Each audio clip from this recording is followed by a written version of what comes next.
Okay, I think this is the second update I do about my flight sim yoke. Uh, and I didn't change that much.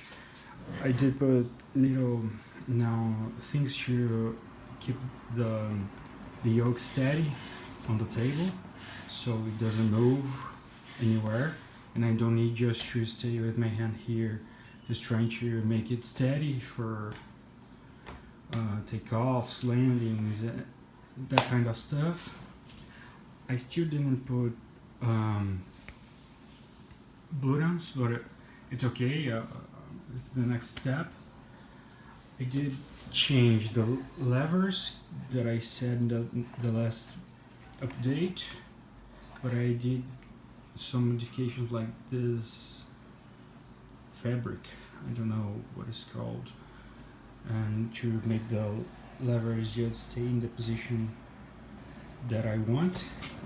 And the fixation that I used are, let me see if I can find here are just some screws, even here. In this case I used two shields from door shields that I had in my house, and nothing much. And I did change the rudder pedals, so I have a more sophisticated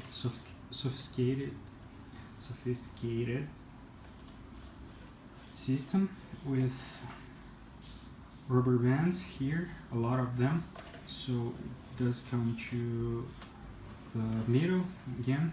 It's not perfect, but it works. And I did change here for like some mechanism to activate it like in a better way.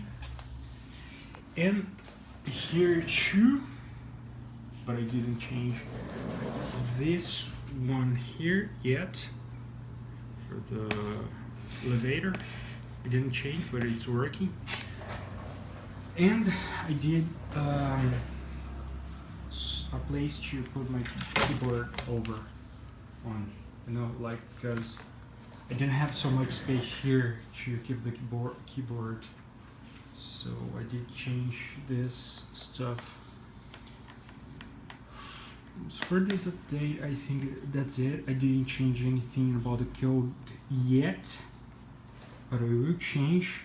It's not perfect, but it's okay. So in this case, in Brazil here, like that we have everything about the simulation world is expensive.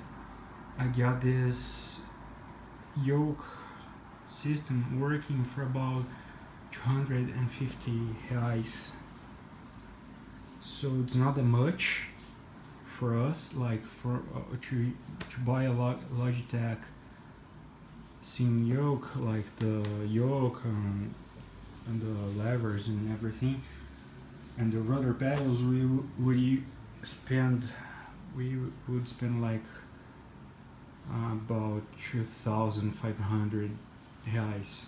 So I spent 10 times less to build it.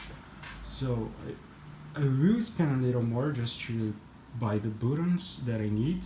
So I will make a box here just to the buttons. I have some buttons here for trim and flaps for now, but I will change the trim here. I'll put a wheel, and I think that's it for now. And when I finish it, I will put a video here to showing the steps that I had to follow to create it. I hope this helps someone to create the yoke the person wants. Like here, I did get some ideas from the internet, but I think the best way in my case to create was like this. And I'll show the materials and everything that I used to create it. It's not a lot, but it may help someone. I hope it helps someone. that lives in a country like mine that things are expensive. So that's it.